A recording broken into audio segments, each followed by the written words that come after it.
Fala galera, tudo bem com vocês? Eu sou Euclides, está começando o Despluga. Pode chegar, já vai deixando o seu like, compartilhando o vídeo com seus amigos e não esqueça de se inscrever no canal. Para você é só um clique, mas para nós aqui no Despluga é muito importante a sua inscrição. Dá essa força aí para a gente, sempre trazendo conteúdos importantes, conteúdos do nosso dia a dia. Quero agradecer a minha equipe. Hoje na mesa, comandando tudo, Fagner Arruda. Na produção, Fátima Nunes está ali de trás da câmera, olhando todos os detalhes. Quero falar da nossa convidada. Ela é mãe. Talvez muitas mães se identifiquem com ela, porque ela é mãe de um adolescente e também de uma criança especial com síndrome de Down, com 7 anos de idade.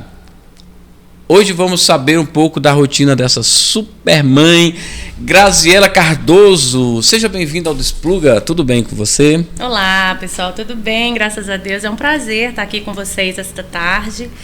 E vamos lá, sou uma mãe aí de um adolescente e de uma criança de 7 anos, que é especial, especial demais. Todos são especiais, na verdade. Sim, verdade. Mas ela traz uma coisa gostosa, um carinho, um amor. É diferente, né? É diferente. Mas antes da gente falar sobre essa vida de mãe, né? Eu queria que você falasse um pouco de você. Como é que foi a sua história? Como é que você veio para Brasília? Você é de Brasília? Como você conheceu o seu esposo? Como vocês se casaram? Como vocês foram para a igreja? Faz um overview dessa história para a gente, por favor. Ai, bem legal. Eu sou de Brasília. Meus pais, minha mãe é do Maranhão, Fortuna do Maranhão. Da onde? Fortuna, não conheço. Uma cidade bem pequenininha, perto de Imperatriz, alguma coisa assim que ela... Mas você não vai muito lá na cidade? Nunca fui, na verdade. É mesmo? Nunca fui. Sim. Meus pais vieram para cá muito criança ainda, né? Então, eu não tive a oportunidade de ir para lá. E meu pai é de Lusiânia, aqui pertinho, né? Então, eu nasci aqui em Brasília... cresci aqui, a minha história mesmo é aqui em Brasília. E aí eu conheci meu marido é da igreja, nós nos conhecemos na igreja. Qual que é a igreja que vocês frequentam? Então, nós nos conhecemos na igreja presbiteriana renovada, quando eu ainda era muito criança, assim, menina, adolescente, tinha 12 anos, ele também, então a gente cresceu junto, nós ficamos ali por 20 anos, na igreja presbiteriana, e ali nós casamos. Né? Então crescemos ali, namoramos, casamos e hoje nós estamos na Igreja Batista Filadélfia, aqui de Águas Claras, pertinho da minha casa. Minha infância toda eu morei ali na QNL, então a gente congregou lá, que a igreja era lá. E aí quando nós nos casamos, nós viemos para cá, então a gente está congregando aí na Igreja Batista Filadélfia, de Águas Claras. Por que você saiu da presbiteriana? Você não gostava ou foi por conta de geografia, de mudanças? Foi por conta de mudanças mesmo, ficar perto, né? Meu marido é músico, ele é tecladista na igreja, né? É top. Eu falo que ele é top. Então, a gente casou e aí a gente veio morar em Taguatinga Sul, depois a gente morou na Samambaia e depois que nós viemos para Águas Claras. Então, por geografia, a gente optou ficar perto de casa, porque o dia já é tão corrido, trabalho, então a gente quis uma igreja perto de casa. Ah, tá. É porque quando eu era menor assim, lá nos rascunhos da Bíblia, eu via dizer que a igreja presbiteriana era muito fria, né? E as pessoas não conseguiam ficar muito tempo lá. Eles chamavam de sorveteriana. Sorveteriana, essa eu não conhecia. Mas sem só brincadeira mesmo, tá? Bom, então foi através do seu esposo que vocês conheceram Silas. Isso. Cantor Silas. Na verdade, Fernandes. A gente conheceu, a gente se congregou, né? Um tempo também ali na Igreja Batista das Nações, na Ceilândia. Foi ali que eu conheci o Silas. Foi ali que nós nos conhecemos. E quando eu morei na Samambaia, a gente congregou um período lá. Que ficava perto, a gente subia, né? Então, congregou um período lá e foi lá que eu conheci o Silas. Legal. E a gente sempre com esse contato até hoje. Hoje eu trabalho com o Silas, né? Então, vocês trabalham juntos? Trabalhamos juntos. Na Caixa? BRB Card. BRB Card, verdade. Bom, vamos entrar então no assunto que eu acho que todo mundo quer saber, né? Como foi descobrir ser mãe de uma criança especial? Então, eu descobri na hora que ela nasceu. É mesmo? Fiz todos os exames, tive uma gravidez, né, no meu primeiro que foi o Gustavo, tranquilo, fiz todos os exames, ok. E aí, depois de 7 anos, eu falei, vou ter mais um filho. 7 anos depois que... Ele já estava com 7 anos, na verdade. E aí a gente decidiu ter mais um filho, engravidei. E aí fiz todos os exames. Aqueles exames de rotina, meu pré-natal, fiz todos. E nada. E não acusou nada? Não acusou nada. Eu lembro que, faltando uma semana, eu tinha marcado o parto, uma semana para ela nascer, ela mexia muito. Então ela mexia demais, e eu já estava acostumada, ela mexia o dia inteiro. E aí ela parou de mexer. Mexia um pouquinho aqui, um pouquinho ali, e aí eu fiquei um pouco preocupada e fui para o hospital. E ali no hospital, relatei isso, ali na emergência, inclusive, a gente fez uma ecografia. O médico falou, volta amanhã, vamos esperar mais um dia, volta amanhã para ver. E eu acompanhei mais esse dia e realmente estava muito pouquinho, ela estava mexendo muito pouco. Ela mexia toda hora, ela parou assim de mexia um pouquinho à noite e só. E eu voltei no hospital. Quando eu voltei, eu fiz uma outra ecografia. No período do meu parto, eu devo ter feito umas 10 ecografias e nenhum médico me falou nada. Ou não viram também, né? E aí eu fui para emergência de novo e o médico falou, a gente vai fazer seu parto hoje, porque o cordão tá enroladinho no pescoço. Então a gente precisa fazer seu parto agora. Bora, vamos. A gente foi para fazer o parto, aí foi toda aquela confusão, libera convênio, libera para poder fazer o parto, convênio eu não queria liberar. Meu marido, olha, ela precisa ganhar essa bebê hoje. É hoje, tá em sofrimento, precisa ganhar hoje. Aí conseguimos, tive o parto, né? Aí fizeram o parto, tiraram ela, aí o médico falou, olha, 2 voltas no pescoço, já estava enrolada, ela estava muito roxinha. Vieram, me mostraram muito rápido e saíram correndo, vi muito rápido. Até aí tudo bem, até aí tranquilo, meu marido foi atrás, fiquei ali na sala. Não falaram nada? Nada, foram correndo com ela, meu marido atrás e ali, né, me costuraram, fui para a sala de espera e nesse dia só tinha eu, não tinha mais ninguém lá. Era domingo? Não era domingo, mas era à noite, isso já era 1h da manhã. Então já estava bem tarde. Não tinha ninguém ali na sala de recuperação, cochilei um pouquinho, daqui a pouco chega meu marido. Aí eu abro o olho, perguntei, tá tudo bem? Aí ele falou, tá tudo bem. Só que eu conheço meu marido. Falei, não tá tudo bem. Não tá tudo bem. Conheço, aí eu não podia levantar, não podia me mexer, eu deitada ali, anestesiada. E aí eu falei pra ele assim, me dá o celular. Aí, porque ele tirou foto, né, aquela coisa toda, ele acompanhou o parto, tirando foto, eu me dá o celular. E ele me deu o celular, eu deitada e eu comecei a passar ali as fotos. Eu falei, não, tem alguma coisa errada. Falei pra ele, Fernando, tá errado. Aí chegou numa foto, eu falei, gente, porque quem é síndrome de Down, eles são bem molinhos. Então ela consegue fazer uma abertura completa. Eles têm as juntas muito, muito molinha, né? E eu vi muito molinho. Eu falei, Fernando, não tá tudo bem, olha só essa foto. E eu comecei a chorar. E eu lembro que eu falei, o que ela tem, Fernando? O que ela tem? Ela não tá bem. Aí veio na minha mente, ela tem síndrome de Down? Foi o que veio, a primeira coisa que veio. Porque assim, eu já conhecia, mas eu nunca convivi com ninguém, né?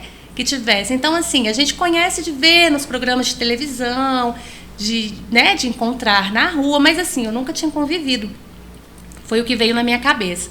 Aí ele falou assim, eu não sei. Aí ele falou pra mim, eu não sei, eles estão vendo. Quando ele falou assim, eu falei, não, eles já sabem. Eles são médicos, eles são experientes. Eles trabalham com isso todos os dias, então eles já sabem. E aí eu comecei a chorar, não estava entendendo nada, não sabia se minha filha viveu, não sabia se minha filha morreu, não sabia nada. E eu comecei a chorar. E quando eu comecei a chorar, veio a enfermeira e tirou ele de perto de mim.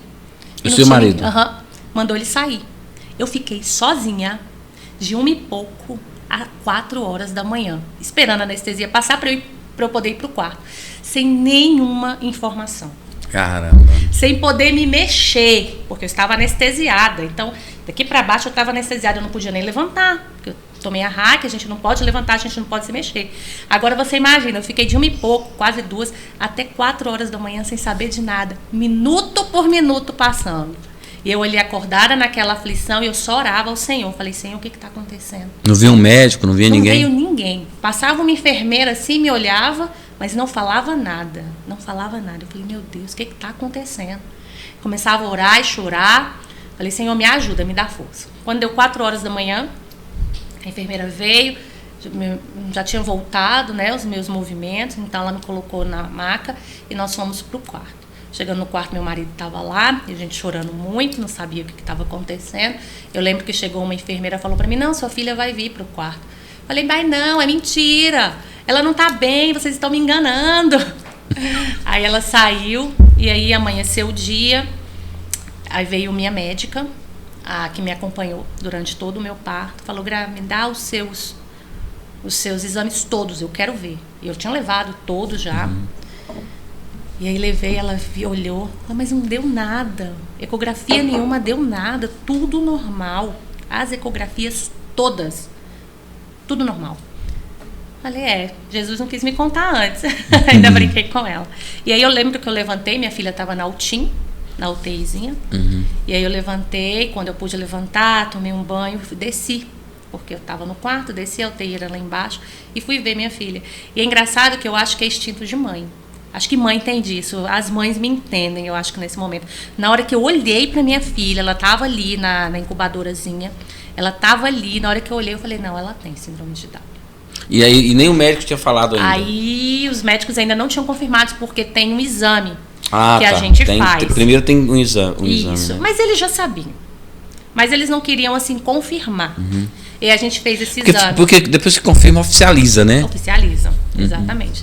Mas na hora que eu vi, eu já falei pro meu marido, eu falei, não, ela tem a síndrome de Down.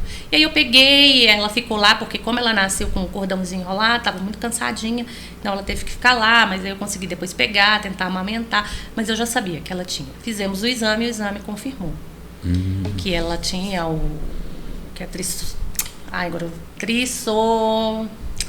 do 21. Eu agora esqueci o nome. Você estudou muito disso antes? Depois eu fui ler. Depois eu fui ler, eu fui saber o que eu precisava fazer, porque até então eu não sabia fazer nada. Eu falei, o que eu preciso fazer? Eu agora tenho uma bebê, ela é especial, e ela, além da síndrome de Down, ela nasceu com o olho dela é aberto.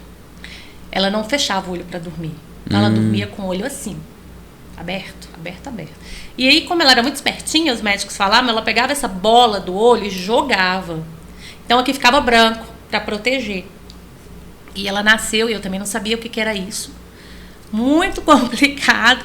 E aí eu fui entender, eu fui ver que ela precisava de terapia, eu fui ver que ela poderia ter uma vida, né, normal. A gente ia incluir, fazer a inclusão, vai fazer fono, vai fazer terapia, vai fazer fisioterapia. Aí eu fui entender que ela precisava fazer Porque tudo você isso. Tem noção, assim, pelo que você estudou, o que causa, quais são os... o que leva a uma criança a nascer com síndrome de Down? A cada 700 mães, uma pode nascer. Ah, é aleatório? É aleatório. Dizem, tem algumas, né, alguns estudos que falam que dependendo da idade do pai, dependendo da idade da mãe, é mais propenso a nascer. Mas a gente vê meninas também de 20 e poucos anos que tem. Então, você fala assim, que quanto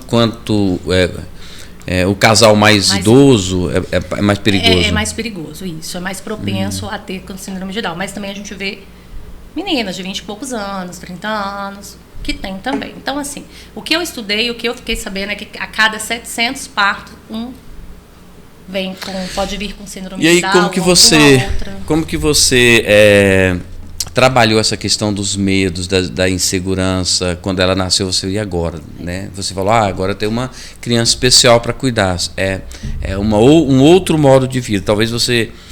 mas o seu esposo tivesse preparado para um estilo de vida, né? Vai fazer o quartinho, comprar o bercinho, fazer todo aquele processo. Aí, de repente você fala, não, agora eu tenho que ter um cuidado maior. Como você venceu esses medos e como você trabalhou com isso e se ainda trabalha? No começo foi um pouco difícil. Eu pensei, agora? A primeira coisa que eu pensei, agora? O futuro da minha filha.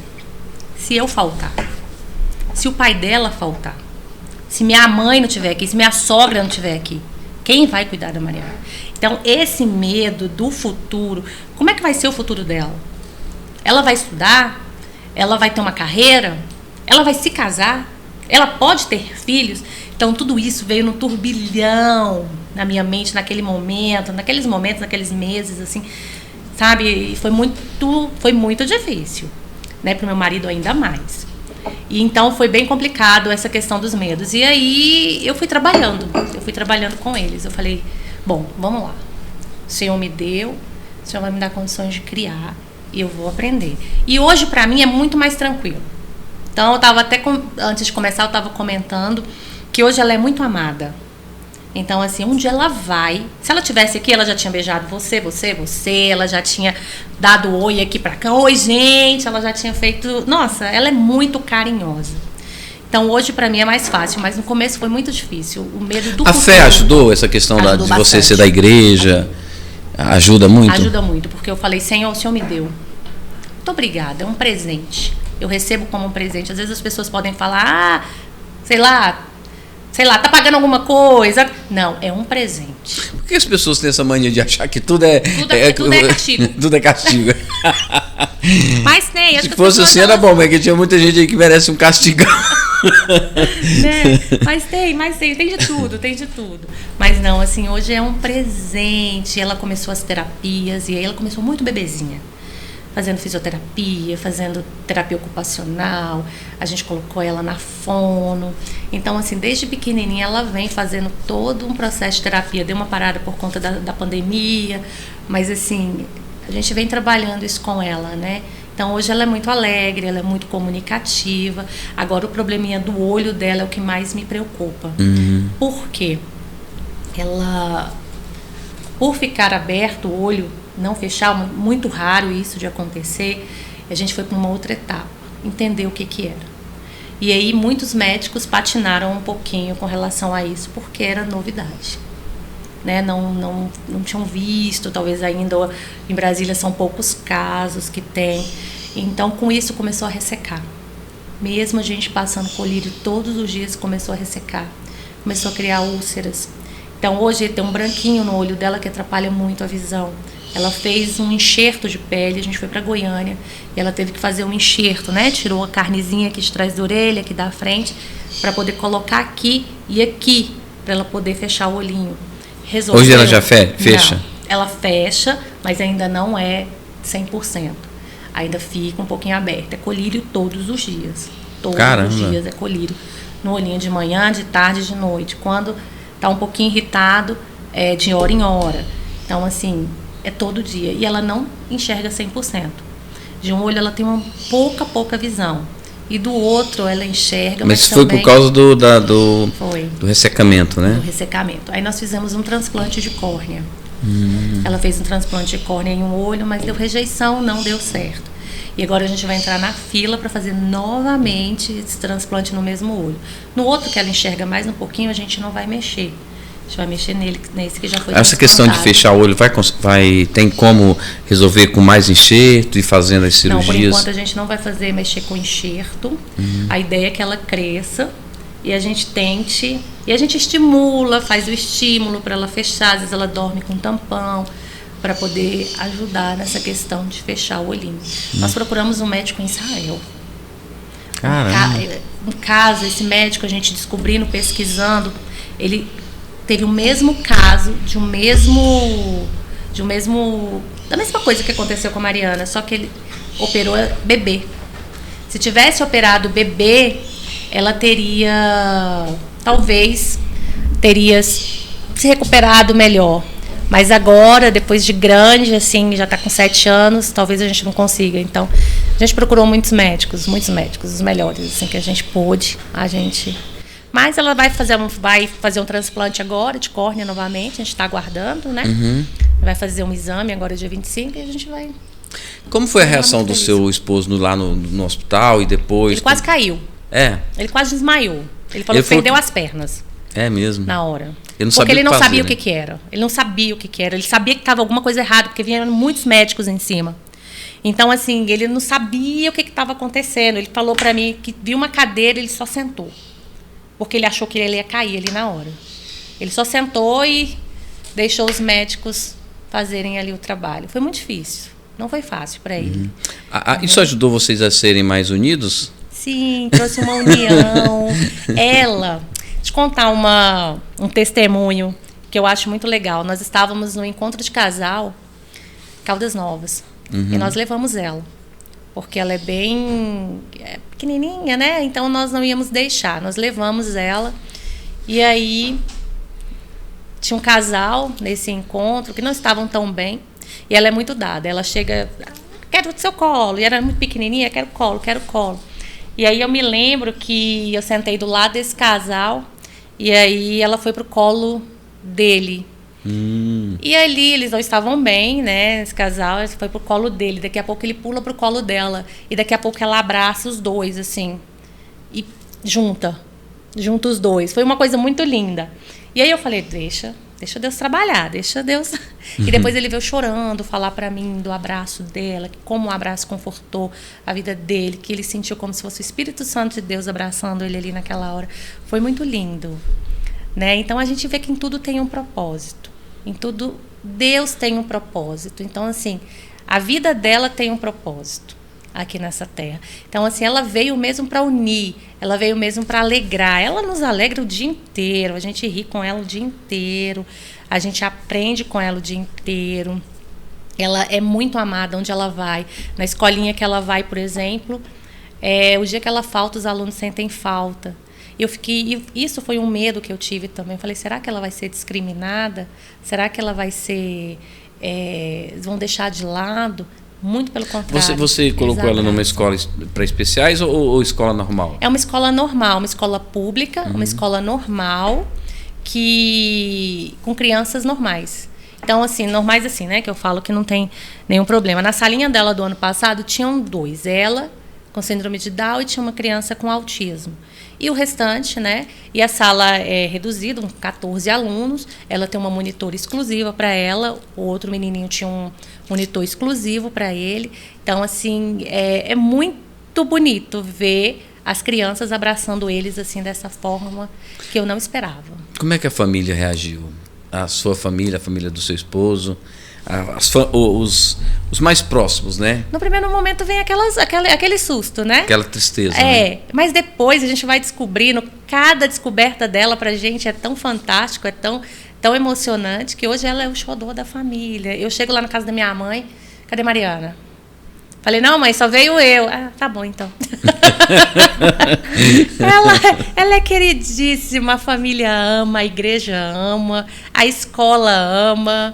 Depois eu quero que vocês conheçam ela para vocês verem. Então, assim, todo mundo abraçou. Foi assim, um abraço. Veio o susto, né? O susto, assim, quando eu falo susto, não é de não querer, não estou falando assim, não quer. Não. É de saber como reagir, de saber como fazer, de saber como tratar. Depois, tranquilo, vida que segue. E não trocaria a Mariana por nada nesse mundo. Na sua opinião, o que muda no comportamento da mãe quando ela se torna mãe de uma criança especial? O que tem que mudar? O que é diferente? Eu acho que o olhar da gente é diferente. A gente é mais sensitiva, a gente se coloca no lugar, a gente conhece outras mães, outras realidades, outros problemas, a gente se coloca no lugar, a gente quer estar junto, a gente quer tentar ajudar de outra maneira, a gente quer com o nosso testemunho, com a nossa forma, com a nossa vida, a gente quer ajudar outras mães, a gente entende mais. É algo assim surreal que acontece com a gente, né? Então, assim, eu sei quando uma mãe fala, nossa, eu passei por isso, olha, fui discriminada. Nossa, a gente sente na pele. Então, assim, muda a nossa visão por completo. Porque quando a gente não está dentro ali da situação, a gente olha, a gente às vezes até assim, nossa, fizeram isso com aquela... Mas quando a gente sente como se fosse com a gente, assim. Quando a gente é mãe de uma criança especial, acontece alguma coisa com outra, a gente se sente como se fosse com a gente se solidariza com aquela mãe. Você falou que tinha muito medo da questão do preconceito. Você acha que existe isso muito aqui no Brasil ainda? Ou isso é uma coisa que a gente já superou? Ou você ainda sente que existe preconceito nas pessoas? Existe preconceito nas pessoas. Me lembro que eu estava no shopping andando com a Mari, ela ainda muito bebê, estava no carrinho, e as pessoas ficam curiosas, né? Quando vê um bebê, quer olhar, quer ver. E eu me lembro que uma menina de 11, 12 anos, no máximo essa menina tinha, ela olhou para dentro do carrinho e falou, mãe, olha que menina mais feia. Nossa. Aí eu parei assim, falei, uma menina de 12 anos, né? Não sei como é que é a criação da menina, não sei como é que é dentro de casa. Qual é o padrão da beleza dela, né? Qual o padrão da beleza dela. Mas, assim, eu falei, gente, como pode? Assim, mas ainda tem, tá? Eu não sofro tanto, eu não vou mentir pra você, eu não sofro tanto, mas ainda tem, sim. Pode ser um problema cultural também, né? Eu acho que isso não vai Não vai mudar. Não... Pode até, né, a gente tem campanhas, mas assim, isso não acaba, não vai acabar. Não. Como foi que você falou que tem mais um filho, né? Tenho. O adolescente. Adolescente. Como o irmão dela mais velho reagiu? É o amor da casa, é o amor da vida dele. Ele não ficou com ciúme, não? Geralmente tem ciúme, né? Ficou um pouquinho com ciúmes no começo, ele tinha 7 anos, hoje ele tem 14, porque a gente voltou muita atenção para aquele momento. Né? Então ele, poxa, era só eu aqui, a atenção era para mim. Agora eu tenho que dividir a atenção com a minha irmã e a atenção parece que é dobrada, porque, né, a gente tinha todo aquele cuidado, aquela coisa, e a gente teve que trabalhar muito isso também, para não deixar ele né, com esses ciúmes, tá com ela, ó, aqui sua irmã, vem, participa. Mas hoje muito tranquilo. Hoje muito tranquilo, é o amor da vida dele, é difícil a Mariana. Ser mãe de adolescente também? Não tá fácil não, viu? Não mentir não. Tá fácil não, eles são assim... Como é que eu posso dizer? Eles querem tudo para hoje, eles querem tudo do jeito deles, eles querem que a coisa aconteça agora. Você dá um conselho, não, mãe, você tá errada, não, mãe, você não é velha. Assim. Meu filho não assiste isso, você é velha. Meu filho não assiste isso, meu filho, por favor. Meu filho, mãe, olha que legal, mãe, mas olha. Ontem ele postou no Instagram dele um negócio lá e eu falei, tira agora. Mãe, eu não vou tirar, claro que você vai tirar, Gustavo. Olha isso aí, pelo amor de Deus, Gustavo. Mãe, larga de ser antiga, só porque os caras estão assim. Eu falei, meu Deus, Gustavo, tira isso. Tira isso do Instagram. Não é possível um negócio desse. E ele, adolescente, eu falei, oh meu Deus, oh meu filho, ele é bom de bola, né? E ele ama futebol. Ai, que legal. Ama futebol, jogou no Flamengo, tava na escolinha do Flamengo. Agora vai... Torcedor do Flamengo. Doente. É mesmo? Doente. Vai ter jogo do Flamengo aí essa semana, Palmeiras e Flamengo aqui no Manegai. Nossa, e ele joga muito bem. Ele joga muito bem. Então, assim... Como é que é a rotina de mãe, esposa? Você trabalha fora? Eu trabalho fora. Minha rotina é bem corrida. Ainda bem que eu tenho o apoio. Eu digo que eu tenho minha rede de apoio, que minha mãe, minha sogra, então que elas que me ajudam bastante nesse ritmo. Eu saio para trabalhar cedo. Então, de manhã é aquele corre-corre dentro de casa. Eu sei que as mães que estão aí vão se identificar comigo. Levanta menino, vamos embora se arrumar, ir para a escola, me arruma, meu marido se arruma, a gente sai, deixa cada um numa escola, vamos trabalhar. E aí, quando é à tarde... Quando acaba a aula da minha filha, minha mãe busca ela para mim na escola e ela fica na casa da minha mãe. E o Gustavo, até o ano passado era assim também, troquei ele de escola agora, aqui em Águas Claras. Ele vai ficar sozinho, já está com 14 anos, então ele já consegue vir da escola, é perto, vai ficar em casa sozinho. A avó mora no mesmo condomínio que eu, minha sogra, então ele já almoça na casa da avó e fica em casa. E aí eu chego em casa à noite, saio da Asa Norte, vou lá para a QNL buscar minha filha e volto para Águas Claras. Isso todos os dias. Você trabalha no plano? No plano, lá na Asa Norte. É longe, é todo dia. Longe. Todo dia a gente desce. Você vai de metrô? Vou de carro. De carro? Ah, tá. Vou de carro todo dia porque eu tenho que sair de lá, vir buscar menino, então... Aí vai eu e meu marido. Então, assim, essa rotina é bem pesada, bem puxada, mas eu gosto. E eu tô na igreja também. Então, assim, na igreja eu tenho o meu ministério de pregar a palavra. Então... Você fala bem. Aí eu tenho esse ministério, então eu prego a palavra quando me dá a oportunidade. O que você gosta de falar na igreja? Não, eu gosto de falar. Quando me dá a oportunidade, eu vou para as histórias, eu vou para a Bíblia, eu falo, Senhor, o que eu preciso falar aqui na igreja? O que as pessoas precisam ouvir hoje? Você usa muito testemunho pessoal? Uso o testemunho pessoal, mas uso a palavra. A Bíblia. Eu tento trazer para o nosso dia a dia o que a palavra fala, né? Então, às vezes eu pego um personagem, sei lá, Ana. Ana é um personagem que eu gosto muito de falar. A Ana, ela não podia ter filhos. A Ana era estéril. Então, ela ali clamou a Deus, ela pediu ao Senhor um filho, Deus deu para ela Samuel. Então, Samuel cresceu, foi um profeta. Então, ali eu trabalho já a fé, a busca. Deus pode dar. Se Deus quiser, Ele dá. A gente vê que quando a gente busca a Deus, Deus responde às nossas orações. Então, eu vou tentando trazer para o nosso dia a dia, através da palavra de Deus, os exemplos que nós temos dentro da palavra de Deus, eu trago para o dia a dia. Então, gosto muito. Inclusive, estou com um canal no YouTube de leitura da palavra, que o objetivo é a gente ler a palavra de Deus toda, a Bíblia, esse ano. Então, a gente começou e aí a gente está lendo todos os dias. A gente lê a Bíblia, de domingo a domingo. A gente lê 3 capítulos da Bíblia. Então, também legal, as pessoas às vezes falam... Você nasceu no lar evangélico, assim? Eu nasci no lar evangélico, minha mãe sempre foi batista. Só que com 13, 14 anos, sabe aquela fase, que eu acho que a fase que meu filho está vivendo, eu falei, cara, não, quero sair, eu quero curtir. Minha mãe sempre me segurava um pouquinho, minha mãe e meu pai. Eu lembro, não sei se vocês vão lembrar, se vocês estavam aqui nessa época, tinha uma boate, London Country, aqui eu era doida para conhecer essas boates com 14 anos. Meu pai não deixava. E aí eu lembro que meu pai deixou uma vez eu vir nessa boate, como esperando na parada de ônibus, eu vim, nossa, aquela coisa toda. Mas aquilo, eu batei à vontade, pronto. E aí eu lembro que um dia eu acordei de manhã, domingo, eu falei, eu vou para a igreja. Eu vou para a igreja. Só que eu não fui para a igreja que minha mãe era, que minha mãe sempre foi batista. Eu fui para a presbiteriana. E aí eu lembro que eu cheguei lá na presbiteriana e fiz amizades ali, e aí voltei para aí onde eu fiquei 20 anos, e ali onde eu casei, e ali foi onde eu... Legal. Ainda bem que você não foi para a Assembleia de Deus, né? Porque lá era mais rígido, né? Assembleia hoje tá menos rígida hoje, a Assembleia de Deus. Tem algumas coisas. Mas eu vejo as irmãs com aquelas saionas, aquelas rouponas, não acho que não mudou muita coisa, não. Não, mudou. Mudou bastante. Hoje tem Assembleia que você pode ir de calça, que você pode usar brinco. Cara, mudou muito, né? Mudou. Porque calça, nem pensa, perfume. Mas deixa eu te contar. Quando eu fui para a presbiteriana, essa presbiteriana que eu fui, ela era bem tradicional, assim.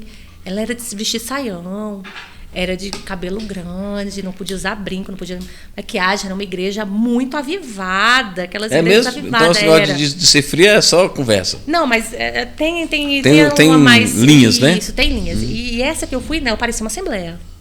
Era igual a Assembleia. E ali, eu lembro que eu parei de usar calça, eu parei de usar um monte de coisa. E minha mãe brigava comigo. Minha mãe sempre batista, né? Minha filha, você tá parecendo uma velha.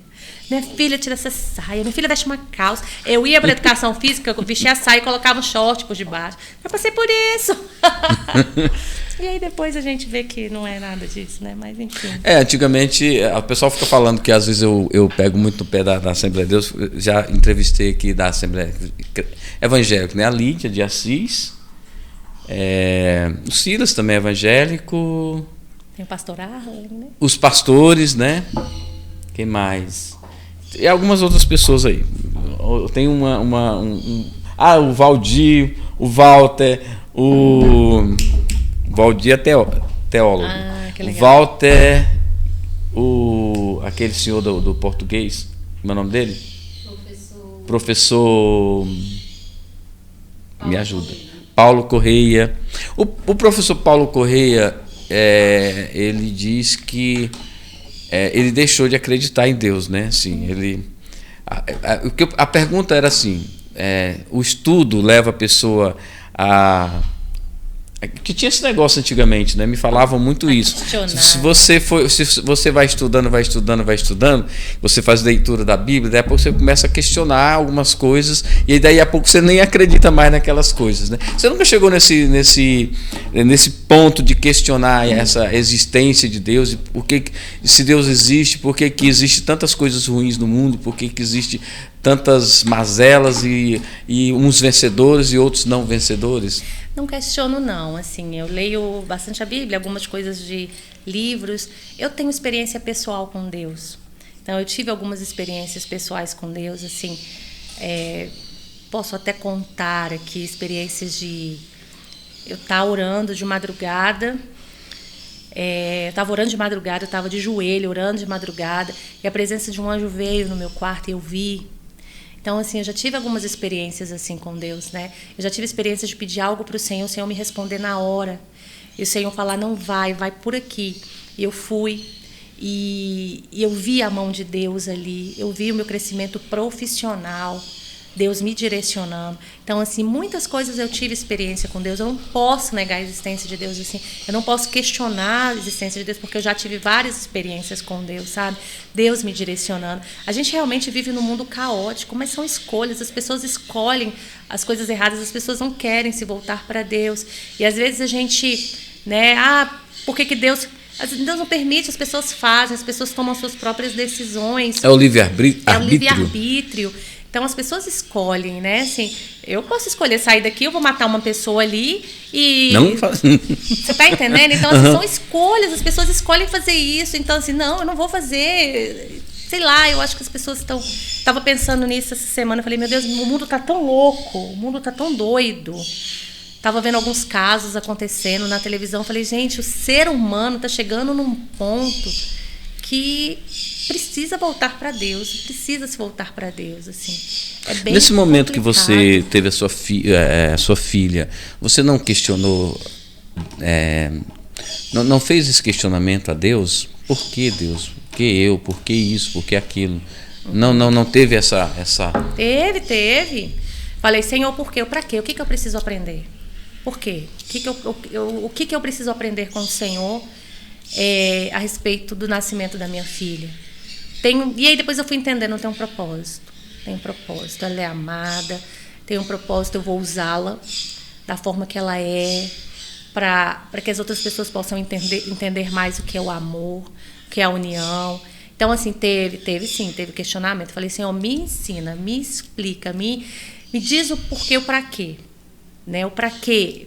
O que eu preciso aprender? O que eu preciso aprender? E Deus tem me mostrado para que ele trouxe a Mariana, sabe? Para que a Mariana está aqui. Ela dissemina tanto amor que as pessoas às vezes param e ficam, gente, ela é uma criança que ela não faz acepção de pessoas, e isso a gente aprende, porque a gente às vezes faz. Sim. A gente escolhe, não quero. Ela não faz. Ela vai falar com você independente da sua cor, da sua religião, do seu, né, se você é pobre, se você é rico, ela vai falar, ela faz isso com qualquer pessoa, independente do que seja. E eu aprendo com ela isso todo dia. Eu falei, olha só, a Maria, independente de quem seja o rico, seja o famoso, seja o não, ela trata da mesma forma. E isso a gente aprende. Então a gente vai entendendo por que as pessoas, às vezes, né, Deus me deu ali a Mariana para ensinar, talvez, para as pessoas, né, o que é realmente assim, o amor, o amar sem distinção. Legal. Isso é tão importante. O que é importante nessa sua rede de apoio que você falou? Sua sogra, sua mãe, seu esposo, sua família. O que é mais importante? O que você acha que é fundamental para que você mantenha essa rotina sua, mantenha essa energia sua, esse trabalho que você faz? Então, assim, eles são importantes demais. Minha sogra me ajuda desde que meu filho nasceu, pequenininho, ela que cuida até hoje. Agora que ele já está mais independente, minha mãe me ajuda desde quando Mariana nasceu. Nossa, se eu não tivesse, talvez, esse apoio, eu não conseguiria desenvolver meu trabalho. Né? Porque hoje eu sou gestora onde eu trabalho, talvez eu não teria conseguido conciliar sem a ajuda, sem o apoio. Então, assim, é muito importante. Mas eu entendo também as mães que falam, não, eu não vou voltar a trabalhar. Eu quero ficar, eu não tenho talvez uma rede de apoio, e aí consegue ficar em casa. Eu super entendo também, né, essas mães. Hoje eu não consigo ficar em casa, assim, não consigo porque eu tenho que ajudar dentro de casa, né, financeiramente, mas também se pudesse ficaria full time com eles, mas eu tenho essa rede de apoio que é super importante e me apoia para eu poder ir e ter a minha carreira. Legal. Na igreja você faz dupla, voltando a falar desse apoio familiar, mas aí esse lado da igreja com seu esposo que toca. Como é que é? Vocês fazem dupla? Como é que é? Eu não canto, não. Não? Não, isso! Meu marido fala pra mim, meu Deus, você consegue ir de dó, ré, você consegue mudar numa frase só. Desafinadíssima. Sou desafinadíssima, não consigo, não. Ele toca, que é uma maravilha, ele toca em casamentos também. Ele toca na igreja, então ele é o tecladista da igreja, então assim, eu amo vê-lo tocar. Então assim, ele tá lá na frente tocando. Você faz todas as notas numa frase só, né? Eu faço todas as notas numa frase só. Fala você, oitava, você não sei o quê. Eu falo, ai, meu bem, não entendo nada disso, não. Mas é muito bom. Então assim, o meu ministério mesmo na igreja é a palavra, é pregar a palavra. Eu sou bem pentecostal. É mesmo? É daquela que grita, é daquela que dá pulinho. Sou. Engraçado, você é da igreja presbiteriana, começou lá na igreja presbiteriana. Mas eu te contei que a presbiteriana que eu era bem avivada. Era avivada, era renovada. Renovada. E aqui era igreja presbiteriana renovada, o nome da igreja. Eu já fui da igreja Batista Renovada, da igreja... Renovada. Assembleia de Deus Pentecostal. Então você conhece. Eu já passei por todos. Mas foi bom. Eu gosto do avivamento, eu gosto dessas igrejas avivadas, eu amo, assim. Então, meu ministério mesmo é esse. Então, ele entra com a música, eu entro com a palavra. E é muito legal. Legal, é bom. Legal. É legal, assim, você tem o dom da palavra, é bacana, é top. Legal. Meu filho já gosta da bateria. Eu ia perguntar para você qual mensagem que você prega, mas você já falou, né? Que você gosta de falar de vários temas, né? Vários temas. Principalmente histórias da Bíblia, né? Sim, sim. E às vezes, assim, quando eu sou convidada para pregar alguma mensagem, às vezes já me dão um tema. Ó, você vai falar sobre isso, sobre arrependimento, ou você vai falar sobre amor, você vai falar, e a gente volta para a palavra e tenta Você trazer. tá craque, assim, do tanto de chegar em cima do púlpito, você já... Se te derem a palavra ali de surpresa, você já... Se me der a palavra de surpresa, eu vou. E vou falar. Mas eu prefiro porque aí eu vou me preparar. Mas assim, sou daquela que se me der a palavra... Agora você vai, eu vou e vou desenvolver uma palavra. Mas é bom avisar com antecedência pra gente se preparar, orar, ver o que Deus quer. Vamos falar sobre o processo de terapia dela. Como que é essa terapia que ela faz? Como Hoje que ela vai no Sara, aqui no Brasília, não? Não. A gente tem clínicas aqui especializadas, né? E ela faz fono. Na verdade, está voltando para fono agora. Fisioterapia ela fez, foi o que... Ela começou a andar com 2 anos. Foi quando ela começou a andar, né? E aí o processo de fisioterapia ajudou bastante. Porque ela é muito molinha. Então, eles têm o músculo é muito molinho, ela consegue fazer uma abertura. Eu falei, minha filha, eu vou te colocar na ginástica, porque você faz uma abertura completa. Ela pega a cabeça, coloca aqui, eles são bem molinhos. Então, precisou do processo de fisioterapia para poder, né, ajudar os músculos. Terapia também ela fez terapia ocupacional, né? A questão mesmo da terapia ocupacional, da fono e da fono, terapia, fisioterapia e TO. É uma vez por semana em cada... Uma vez por semana. Aí você leva... Aí leva, meu marido leva, mais ele. Mais ele? Leva, Ele leva mais. Ele trabalha com informática, ele é da área de TI. E ele trabalha às vezes de home, então fica mais fácil para ele. Entendi. Pra ele. O que você pensa do futuro dela? Já entreguei para Deus. Já entreguei para Deus. E às vezes eu brinco, eu falo assim com o Gustavo, Gu, se a mamãe e o papai faltar, é você, filho. Mas eu não quero colocar essa responsabilidade nele, né? Não, mãe, pode deixar. Mas eu creio que Deus vai tratar, Deus vai... Eu não tenho mais... Eu tinha muito medo no início, hoje eu não tenho. Eu falei, o Senhor me deu, Ele vai conduzir as coisas da melhor forma possível. Se eu faltar, se o pai dela faltar, Deus vai levantar uma pessoa para cuidar de alguma forma. Então, assim, eu sei que ela não vai ficar desamparada. De alguma forma, ela não vai ficar desamparada. Mas eu peço ao Senhor que me dê vida longa para poder... Eu e o pai dela, para a gente poder estar aí com ela, né? Cuidar dela. E aí, o futuro ao Senhor pertence, ele já desenhou, e eu sei que ele desenhou uma linda história para ela. Legal. Você contou uma experiência lá desse casal. Fala alguma coisa assim de bastidor que você não conta muito, ou alguma coisa bem legal que você já contou na igreja, que aconteceu com vocês. Com a gente? Ai, deixa eu pensar. Experiência de mãe. Só as mães sabem. Só as mães sabem. Eita, me apertou agora. Tem muitas experiências assim, principalmente com a Mariana. Mariana, uma vez a gente estava na escola do Gustavo, ele estudava aqui, ele é pequeno ainda, e a gente foi numa apresentação na escola dele.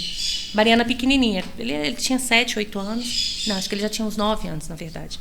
Mariana acho que tinha uns 3 anos, 2 anos, 3 anos. Quando ela começou a andar, e aí eu lembro que a gente foi nessa apresentação, terminou essa apresentação, ela saiu correndo, né? E aí via uma senhora, uma mãe lá na escola. E ela saiu correndo em direção a essa mãe e ela abraçou as pernas dessa mãe. E eu lembro que ela abraçou com um abraço assim, então, e essa mãe abaixou.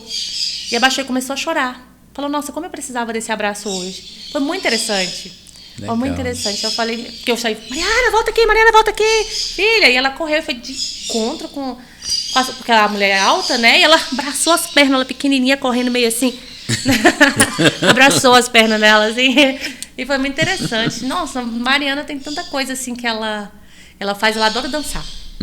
Então, assim, ela vai lá pra igreja. Começou o louvor na igreja, ela tá lá na frente dançando. Tem até vídeo aqui, depois a gente pode até ver. Ela vai lá pra frente, começa a dançar lá na frente da igreja. Não tem vergonha nenhuma.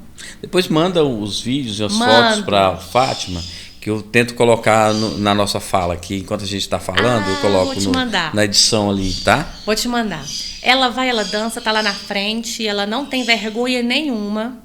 Ela pega o microfone, domingo agora ela foi orar lá no microfone, ela ainda fala meio embolada, ele não fala ainda. Ela tem uma certa dificuldade para falar, não sei o que, a mamãe, amém. Ela não tem vergonha nenhuma, então ela dança lá na frente da igreja, tá nem aí para quem tá olhando para ela. E você tem que bater palma. E quando termina, você tem que bater palma. Teve alguma, tirando essa do carrinho lá do shopping, teve alguma outra cena de preconceito? Não que chegou até mim, ou que eu vivenciei. Tenha conhecimento, né? Tenha conhecimento, não. Essa foi a única, sim, que doeu bastante. Seu esposo nunca contou nada? Também não. E, na verdade, eu não tinha nem contado essa do shopping para ele. Porque, na verdade, ele estava um pouquinho na frente, eu estava um pouquinho atrás, empurrando. Acho que ele estava com o Gustavo. Ele não ouviu. Então, eu ouvi. E eu não falei, porque ele ia ficar muito mal, né? Mas, quando já passou, ela era bebezinha, já tem o quê? 7 anos, isso. E foi a única vez, assim, que eu vivenciei. Agora, assim, se eu for pro shopping com ela, todo mundo olha. Então, isso assim, é porque chama realmente a atenção, a característica, né? Até o olhinho dela, porque ela fez a gente almoça aqui próximo, né, Fagner? E aí no caminho aqui tem um menininho. Não sei precisar a idade dele, não, mas eu acho que é tipo 12, 15 anos. Né? Porque eles também aparentam ser mais jovens, parece, não sei. E ele fica brincando de bola ali, a gente passa, ele fala alguma coisa, às vezes até xinga a gente. Mas assim, a gente percebe que ele é especial, então não tem problema nenhum. Então as pessoas olham muito, assim, passa, chama atenção, né? E aí ela é muito esperta. Ela passa, se ela vê que você tá olhando pra ela, ela vai falar, oi? Ela quebra, desmonta as pessoas. Ela chega pra mim, mamãe, eu comprei ela gosta de um desenho que é o tal do Tubacão. E ela ama esse desenho. E a gente estava no shopping essa semana. Aí eu vi esse Tubacão. Aí a mamãe, por favor, mamãe, eu quero Tubacão. Tá bom, filha, vamos levar o Tubacão. E aí ela lá na fila, né? Ela, obrigada, mamãe. As moças ficaram loucas com ela. Ai, que gracinha e tal. Então ela é muito esperta. E come pra caramba, tá? Essa seu período de mãe de especial, você diria que as mães de especiais merecem o céu? Merece. Eu digo que todo mundo merece o céu. Né? Todo mundo merece o céu? Não, assim, tem uns que não merecem. Verdade. Mas assim, eu acho que o céu foi feito para todos, né? Mas as pessoas... alguns não merecem. Alguns não merecem. Mas olha, acho que a gente merece, sim. Merece estar lá no céu. Eu falo que eu não me vejo em outro lugar, né? Então, a gente merece. E uma curiosidade da Mariana é que ela come muito. Ela come muito. Eles são meio fortinhos, assim, né? Não sei se eles já são meio... O que eu faço? Lá em casa, lá na cozinha, eu tenho a porta, eu consigo trancar a cozinha. Eu tenho que trancar a porta da cozinha para ela não entrar, porque ela acorda, ela vai para a cozinha, ela quer comer. Ela quer comer toda hora. Então, assim, eles comem bastante. Eu tenho até que ver, eu vou até levar ela agora para ver, porque come muito. Come tudo também, assim, do jiló ao chocolate. Comida ruim. Não tem comida ruim, não. E assim, na hora do almoço, tô lá fazendo o almoço, a avó dela tá fazendo o almoço. Mamãe, tô com fome. Filha, come só que essa bananinha aqui pra segurar. Não, mamãe, comida. Ela quer comida, ela quer arroz e feijão. Almoço e jantar, ela quer arroz e feijão. Caramba. Não se engana com outra coisa, não. Bom, pra concluir, vou fazer mais 2 perguntas que eu acho importante aqui. E a gente sempre faz aqui pros nossos convidados, né? O primeiro qual foi o momento mais difícil da sua vida? Nesse período que você teve a Mariana, né? E até hoje, qual foi o momento mais difícil? Quando ela nasceu e eu descobri que ela tinha a síndrome, foi um momento muito difícil, porque eu me senti perdida, foi muito complicado para mim. Foi muito difícil, eu me senti perdida, sem saber o que fazer. Até eu colocar a minha cabeça no lugar, começar a ler, pesquisar e estudar sobre o assunto. Então, esse momento foi muito difícil, a descoberta. Não foi fácil, não. Foi bem complicado, foi muito difícil. Aí, hoje, já eu olho para trás e vejo que não foi tão difícil assim. Mas, naquele momento, foi o faltou chão para você? Faltou chão para mim, para meu marido. A gente se viu assim agora. Eu peguei ela para trazer para casa, no dia que ela teve alta. Eu falei, meu Deus, e agora? como é que é? Como é que vai ser? Sabe, você ficar assim, ela tá bem, tá respirando, aquela coisa que mãe já faz normalmente, né? Que você chega lá, deixa eu ver se meu filho tá respirando. Eu fazia dobrado, falei, gente, tá bem, tá tudo certo. E tentando aprender como é que eu deveria me comportar. Então, foi muito difícil. Você acha que cresceu muito nesse período? Cresci bastante. Cresci, aprendi, olho a vida com outros olhos, né? Talvez ela me ensinou, ela ensina pra gente muita coisa, principalmente sobre amar o próximo. Você acha que você se tornou uma pessoa melhor? Sim, sim. E todos que estão ao redor dela. Falo não só eu, mas todos que estão ali ao redor dela se tornou uma pessoa melhor e aprende com ela todo dia. Mesmo ela não sabendo que está ensinando, ela está ensinando todos os dias. Porque é dela, é espontâneo. É algo assim que emana dela, é um amor tão assim que ela tem pelas pessoas que é o que a gente mais aprende com ela. Assim, que as pessoas param e ficam, nossa, realmente é diferente. É algo assim que chama a atenção. Eu costumo dizer que as pessoas podem até não gostar de mim, mas não tem como não gostar dela. Todo lugar que ela vai, ela é apaixonante, assim, as pessoas gostam muito dela. O que você se arrepende? O que você faria diferente se tivesse a oportunidade de fazer? Eita, o que eu me arrependo? Ai, eu acho que com relação aos meus filhos eu não me arrependo de nada, com relação ao meu casamento, nada. Ai, não sei, eu acho que a minha carreira seria outra. Eu tenho uma carreira muito boa, mas eu acho que eu me arrependo Você de de não que ter. área? Eu sou da área financeira, área comercial. Então, assim, eu penso que eu poderia hoje... Tipo, falando assim, eu poderia ter passado no concurso top da vida e tá, assim, melhor. Não sei, eu acho que eu me arrependo, poderia ter Mas você é mais. jovem ainda para passar no tempo, concurso. Né? Dá tempo. Se você quiser estudar para passar no concurso público, né? Não sei, eu acho que eu poderia ter aproveitado antes, né? Eu acho que eu poderia ter aproveitado antes de ter feito, sei lá, eu acho que é isso, assim, não tenho muitos arrependimentos, não. Graças a Deus, assim, mas acho que é isso. Bom, para terminar, eu quero pedir para você, já te agradecendo, pedir para você deixar uma mensagem final para os nossos espectadores. Então vamos lá, gente, é um prazer. Foi um prazer estar aqui com vocês, contando um pouquinho da minha história. E o que eu deixo para vocês nesta tarde é: não desista. Não desista. Está difícil, às vezes a gente tem vivido coisas tão difíceis nas nossas vidas. Creia em Deus, coloque diante do Senhor todas as suas petições, coloque diante do Senhor tudo aquilo que você almeja no teu coração. Talvez você tenha sonhos, tenha projetos aí que não consegue sair do papel, mas não desista, peça ajuda. Creia que Deus está com você, Ele está contigo, Ele te ajuda.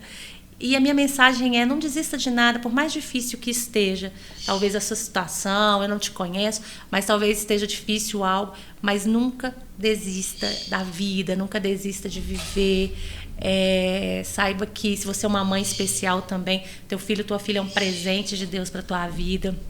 Se você também tem um filho, que nem eu, adolescente, que é difícil, não desista também. São presentes de Deus nas nossas vidas. E Ele nos ajuda. Ele é conosco, Ele é contigo. Obrigada. Graziela Cardoso, muito obrigado. Cardoso com S. Muito obrigado pela sua presença aqui no Despluga. Foi muito bom ter você aqui. E eu acho que as pessoas gostaram, principalmente as mães e futuras mães vão gostar de ver a sua mensagem, de ouvir a sua mensagem, ver você falando. Muito legal, muito obrigado. Obrigada, gente. Obrigada. Foi um prazer estar aqui com vocês, conhecer vocês. Legal. Quero agradecer você também que esteve conosco até aqui. Obrigado também à minha equipe, Fagner, Fátima, obrigado, meninos. Obrigado você que está aqui com a gente, obrigado por ter ficado até agora. Foi muito bom ter você aqui. Não esqueça de inscrever-se no canal, dá o seu joinha aí pra gente, clica aí, dá essa força pra gente, tá bom? Não se esqueça também que você pode compartilhar esse vídeo com os seus amigos, alguém que precisa ouvir essa mensagem, ver esse vídeo. Passe para ele que talvez você vai ajudar essa pessoa, tá bom? Vou ficando por aqui. A gente se vê no próximo episódio. Obrigado. Fui.